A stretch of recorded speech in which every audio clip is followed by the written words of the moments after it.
Assalamu alaikum everyone. Good morning to all. This is Gaji Anayat. Welcome to English class.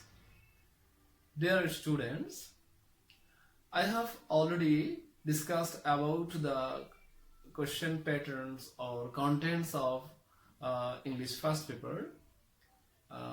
In this paper, you will get one question, that is rearranging the sentences of a story, which has been placed in question number 6. I have given you a short description when I was talking about the course or contents about English first paper.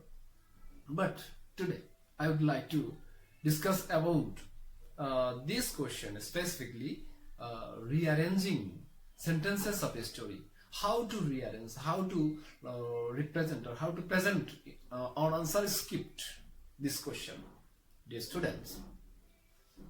For this question, 10 sentences which makes a story will be supplied disorderly.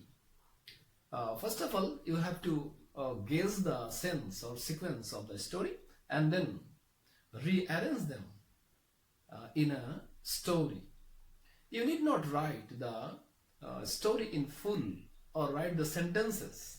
Rather, you will write only the serial number of the sentences. Okay? Dear learners, এখন আমি দেখাতে চাচ্ছি কিভাবে একটি গল্পকে সাজাতে হয় যার বাক্যগুলো এলোমেলো ছিল। হয়তো 10টি সেন্টেন্স এলোমেলোভাবে দিতে গিয়ে serial numbers could be given using English letters of alphabet like this. প্রথম সেন্টেন্সটি A, দ্বিতীয়টি B, তৃতীয়টি C, এরপরেরটি D, E, F, G, H, I and J.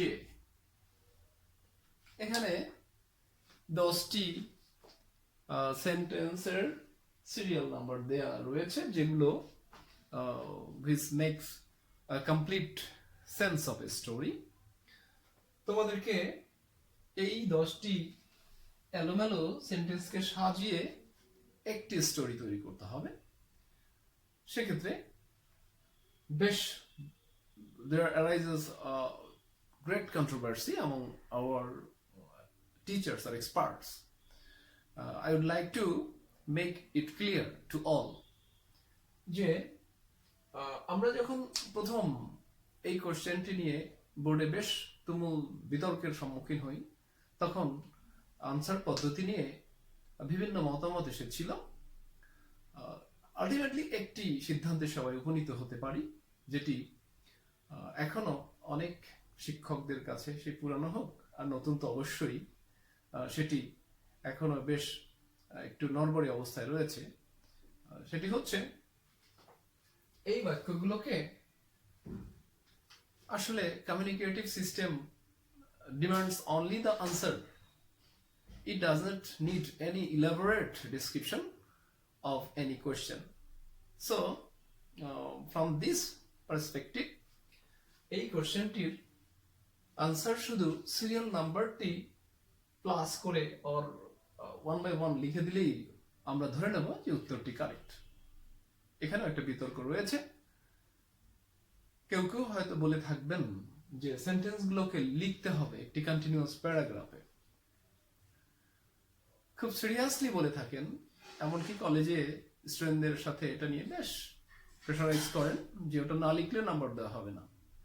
আসলে লিখলে নাম্বার দেওয়া হবে, না লিখলেও নাম্বার দেওয়া হবে, শুধু সিরিয়াল নাম্বারটা প্লাস করে একটার পর একটা লিখে দিলেই হয়ে যাবে। যেহেতু সেটি লিখলেই হয়ে যায়, আননেসেসারিলি বাক্যগুলো লেখার তাহলে কোনো প্রয়োজন নেই। দেন মার্কিং এর ক্ষেত্রে একটি বিরাট কন্ট্রোভার্সি আরাইজ করেছিল। So far I can recollect the situation, probably in 2003, যখন এই কোশ্চেনটি প্রথম সিলেবাসভুক্ত করা হয়। তো সেক্ষেত্রে আমরা সিরিয়াল ব্রেকিং এর ক্ষেত্রে কি ধরনের মার্কিং করা হতে পারে অথবা কোনো মার্কিং করা হবে কিনা।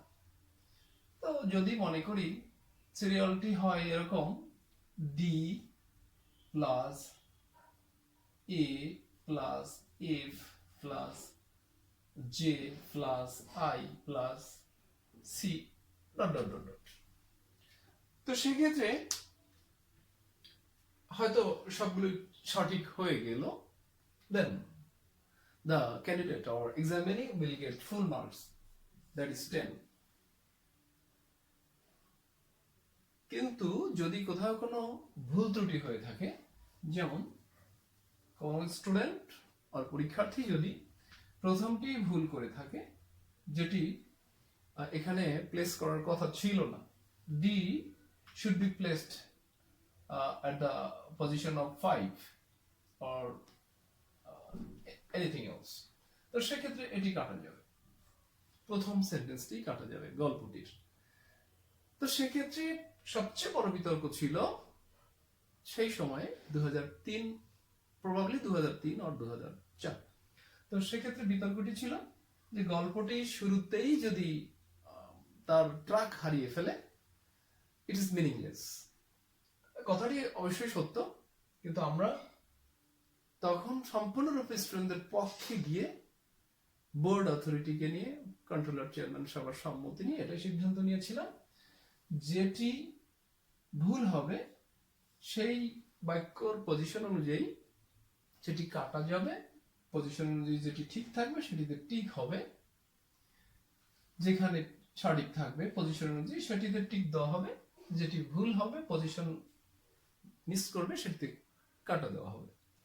তো এইভাবে করে যদি কোনো স্টুডেন্ট দেখা গেল 2টা বা 3টা বা 5টা, সেটা যে পজিশনেরটাই হোক, ভুল করে ফেললো, সেগুলো ক্রস দিয়ে বাকিগুলোকে আমরা সঠিকভাবে টিক দিয়ে কাউন্ট করে দেখলাম যে 7টি সঠিক হয়েছে। So the credit of that question should be given 7। এখানে কোনো কন্ট্রোভার্সি থাকার কথাই আর থাকবে না, যেটা লিগালি তারা ঠিকই বলেছিল, যারা বিতর্কটা তৈরি করেছিল, যে প্রথমটি ভুল হয়ে যায় বা যেখান থেকেই ভুল হবে সেখান থেকেই গল্পটি তার ট্র্যাক হারাবে, তো আর ক্রেডিট দেওয়ার সুযোগ থাকবে না। কথাটির বাস্তবতা রয়েছে, কিন্তু আমাদের সিদ্ধান্ত ছিল বা এখনো বলবৎ রয়েছে, স্টুডেন্টদের স্বার্থে যে বাক্যগুলোর পজিশন ঠিক থাকবে সেগুলোকে আমরা ক্রেডিট দিয়ে দেব। এটাই ছিল সবচেয়ে বিতর্কের একটি বিষয়।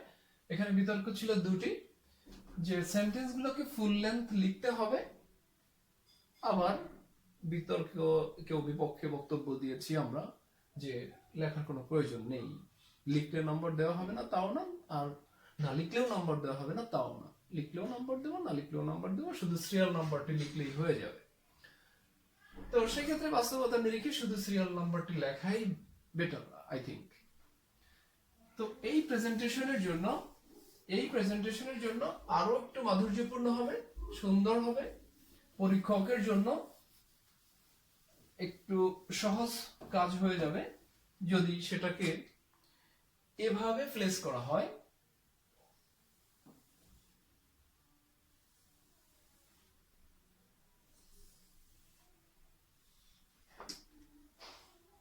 আমরা 10টি কোঠা করে নিতে পারি।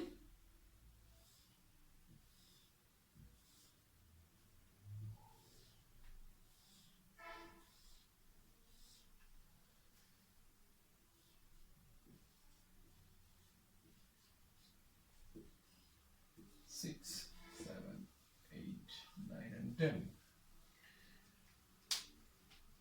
10টি ঘর থাকবে, যেহেতু আমাদের 10টি সেন্টেন্স দেয়া হবে, এবং সেই সেন্টেন্সগুলোর serial number, if the numbers are provided in English letters from alphabet, তো সেগুলোকে যদি মনে হয় যে ডি হবে নাম্বার 1 পজিশনে, it should be placed here, D।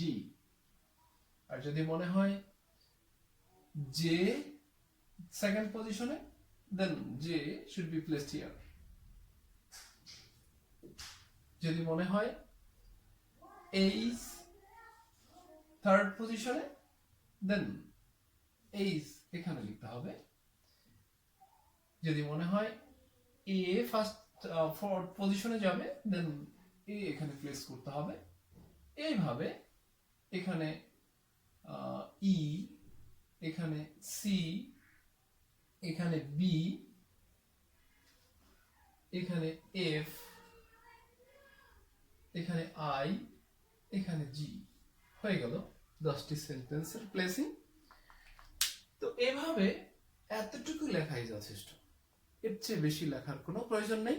এবং এভাবে লিখলে একজন পরীক্ষকের পক্ষে এই কোশ্চেনটি মার্কিং করা, ক্রেডিট দেওয়াটা খুব সহজ হবে এবং তার তার কোনো জটিলতায় পড়তে হবে না। সেন্টেন্সগুলো লিখলে যতটুকু জটিলতায় পড়তে হয়, it is so tough to give credit, award credit in a continuous paragraph, যদি সেখানে কোনো সিরিয়াল নাম্বারও দেওয়া না থাকে, ভীষণ টাফ হয়ে যায়।